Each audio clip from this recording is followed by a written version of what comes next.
سے جہاد کی بات ہو رہی ہے یہاں پر، لیکن ہمیں جو نظر آ رہا ہے کہ کوئی بوتلیں توڑ رہا ہے، کوئی ریسٹورینٹس پر حملے کر رہا ہے، یہ جہاد کس طرح ہوگی اور کس پر فرض ہے؟ تھوڑی سی وضاحت اس پر۔ امت مسلمہ پر فرض ہے، اور امت مسلمہ پر فرض ہونے کے طریقہ کار ہے کہ جو وہاں ملک کے شہری ہیں ان سب پہ واجب ہو گیا، جو قریب قریب ہیں اور سرحدات ساتھ متصل ہیں وہاں کے لوگ پہنچ سکتے ہیں، پھر اس کے اوپر فرض ہے، اور اگر کوئی دور ہے اور وہاں نہیں پہنچ سکتا تو وہ مال کے ذریعے سے بھی پیسے کی مدد بھی کر سکتے ہیں ان کی، اور ان کی سیاسی مدد بھی کر سکتے ہیں، جس طرح ہم ملک میں مظاہرے بھی کر رہے ہیں ان کے حق میں۔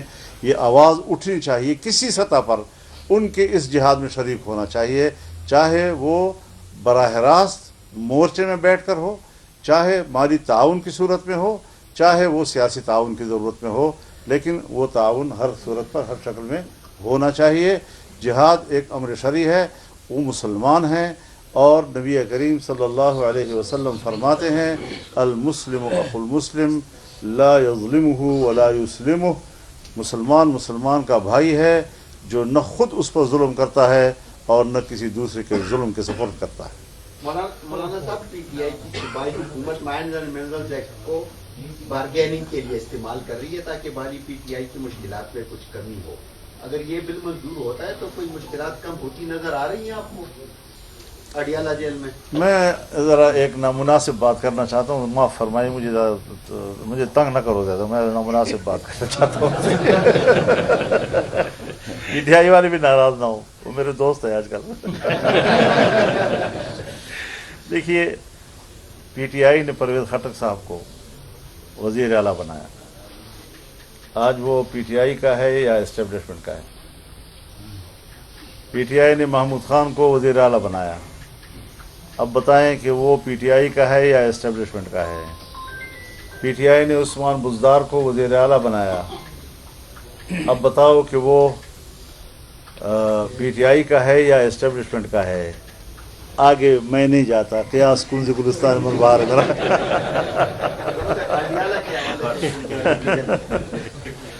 جی مولانا صاحب، سی ایم کے پی نے ایک اعلان کیا ہے کہ جی جو افغان پاکستان میں اور خاص طور پہ صوبہ سرحد میں رہ رہے ہیں ان کو نیشنلٹی دی جائے گی، اس حوالے سے آپ کی پارٹی کی کیا رائے ہے؟ دیکھیے، اتنا عرصہ پاکستان میں رہنے کے بعد تو بہت سے لوگوں کو نیشنلٹی مل بھی چکی ہے، جن کو نیشنلٹی مل چکی ان کو بھی نکال رہے ہیں نا، تو یہاں تو افغانوں کو باعزت طور پر رہنا اور اگر اپنے ملک پہ لے جانے والی بات ہے، تو میں نے جتنی بات کہہ دی ہے یہ میری پارٹی کی سوچ ہے اور میں نے وہ آپ کے سامنے رکھی ہے۔ مولانا صاحب، یہ جو منرل بل ہے اس کے حوالے سے جو سیاسی جماعتیں ہیں صوبے میں، وہ کیا اکٹھے بیٹھ کے اس پہ جو ہے اگلے کا عمل بنانے کا کوئی پلان ہے؟ کیونکہ عوامی نیشنل پارٹی نے بھی اس طرح اشارہ کیا کہ اس پہ ہم نے مل بیٹھ کے کام کرنا چاہیے، اس طرح کا کوئی پلان نظر آپ کو آ رہا ہے کہ بیٹھ کے عملی طور پر تو فی الحال ابھی تک کوئی ایسا رابطہ نہیں ہوا ہے، لیکن یہ آپ کی مثبت تجویز ہے اور ہمیں سب کو مل بیٹھ کر اس پر مشترکہ لائحہ عمل بنانا چاہیے۔ مولانا صاحب، میرے دو کوشچن ہیں، ایک یہ کہ افغان کونسل جنرل نے آج خود پریس کانفرنس کیا ہے اور تمام افغانوں سے کہا ہے کہ لیگل اور لیگل نہیں، سب جن کے کاروبار جو بھی ہے دونوں ممالک تعاون کر رہے ہیں اور جائیں اور اپنے ملک کو آباد کریں، وہاں پہ کاروبار کریں۔ آپ لوگ بے سر و سامانی کے حالت میں یہاں پر آئے تھے، آج آپ کروڑوں کے مالک ہیں، آپ جائیں اور وہاں پر سرمایہ کاری کریں، کاروبار کریں، تو ان کے خود موقف اور آپ کے موقف اگر کوئی خوشی۔ دوسری بات یہ ہے کہ یہ مائنز اینڈ منرل ایکٹ جو لے کے آ رہے ہیں اور جو اتنے خدشات ہیں، یہ بتائیں کہ ابھی تک خیبر پختونخوا کو یا بلوچستان کو اس مائنز اور منرل سے کیا فائدہ ہوا ہے؟ وہ تو انڈیویجولس نے کہہ دیے ہیں، جن لوگوں کو ٹھیکے دیے اور باتیں آپ کی بڑی اہم ہیں۔ ایک ہے افغان حکومت کی بات، یا کوئی افغانی از خود جانا چاہتا ہے تو ظاہر ہے اپنے ملک کو جانے کے لیے تو ہم کوئی اعتراض نہیں کر سکتے اس کے اوپر۔ ایک یہ ہے کہ ہم زبردستی بھیج رہے ہیں اور ان کو ہم اٹھا کے گاڑیوں میں ڈال رہے ہیں اور پھر صرف سرحد پہ جا کر ہم ان کو ایک گلاس شربت پلا رہے ہیں اور پھر کہتے ہیں بڑے احترام کے ساتھ رخصت کیا گیا۔ یہ مذاق ہے ان کا، اس طریقے سے مہمانداریاں نہیں ہوا کرتی جس طرح تم کر رہے ہو۔